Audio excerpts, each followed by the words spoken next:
I am big into Souls-like games. I consider Lies of P to be one of the best games in the genre, and I fucking love gambling.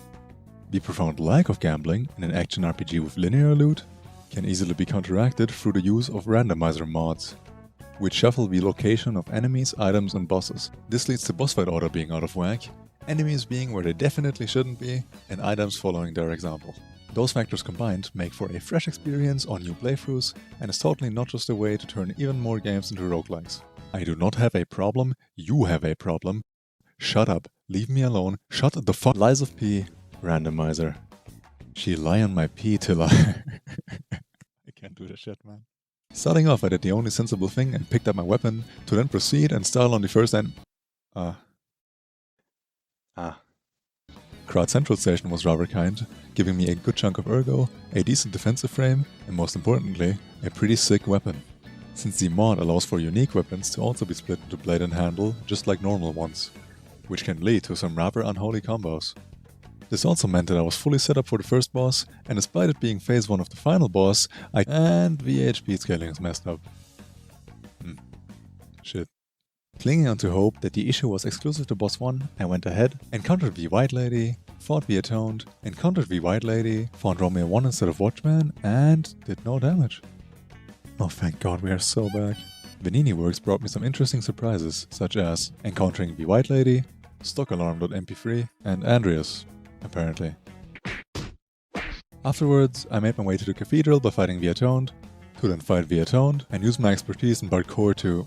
Use my sick parkouring skill. Use my parkour to... I have nothing in life. Simon Manus. Oh, and Parade Master, Lamau. Oh god, wait. Prancing through Malum District, I got to fight the Atoned, had my joke of asking for the DLC ruined by a random state of play, and fought the Atoned. In a cage. Huh, loser. Following my lucky spree of easy early game bosses, replacing the Black Rabbits, I found... fuck. Nothing a bit of weapon swapping and locking in. As well as a death or two that I can simply cut out and act like they never happened. Can't fix. Easy, I guess. Rosa Isabel Street though. Run ahead and encounter the White Survivor. Oh look, a cheat code. There's a lot of people that hate navigating the Opera House, me included. But now, thanks to our Chinese overlords, glory to Wolong Fallen Dynasty, we can use the might of Power Grab Fable Arts to simply skip it. Swag. Instead of our good pal Romeo, we find Swamp Monster 2 and Swamp Monster 2 without the swamp. Lorenzini Arcade, which is my least favorite location in the game, was severely improved by my skillful showing of picking up an item 2 zones ago. And the Grand Exhibition went pretty smooth, all things considered. Romeo's basically victory if you think about it. Andreas is basically victory if you think about it. You know, if I hit my healing count, these fights would probably look pretty well played. Next up we make our way through the mandatory Souls-like Poison Swamp debuff experience, because feeling joy is a scarce privilege and I love suffering. And once again tap into some well-honed jumping skills. At the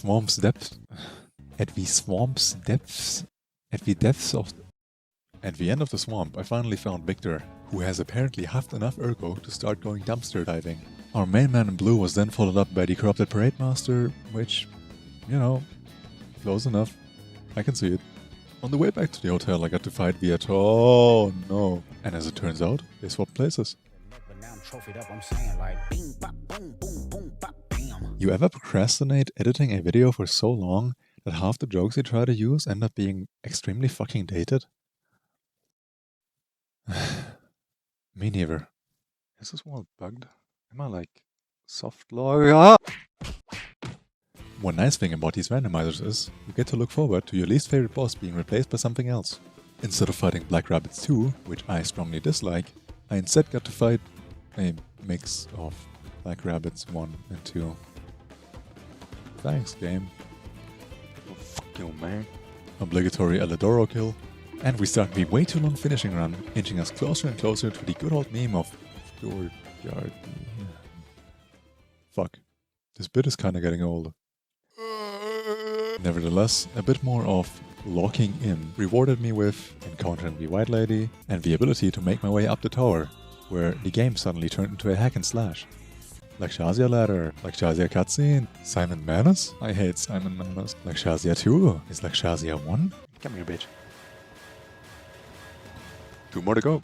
Also, look at his hitbox porn. Fuck yeah, dude. The final arc Abbey climb really makes you ponder what's left and who you really are. With Manos completely out of the picture, I am finally greeted with fucking Fuoko, who unsurprisingly is not that much of an issue. Wow, this guy is so good. And phase 2 is... Victor! Again, close enough to Simon, I guess. Final elevator ride, final rebellion, final fucking Black Rabbit, brother. At this point I was a little confused. I thought I had killed all the main bosses, so I didn't know. What was it gonna be for phase 2? I was completely unprepared. I didn't know what awaited me. The final boss of the game. A force to be reckoned with. Door Guardian. Door Guardian. Fucking Door Guardian. Door Guardian. Close your eyes, come to me, feel alright. Persona!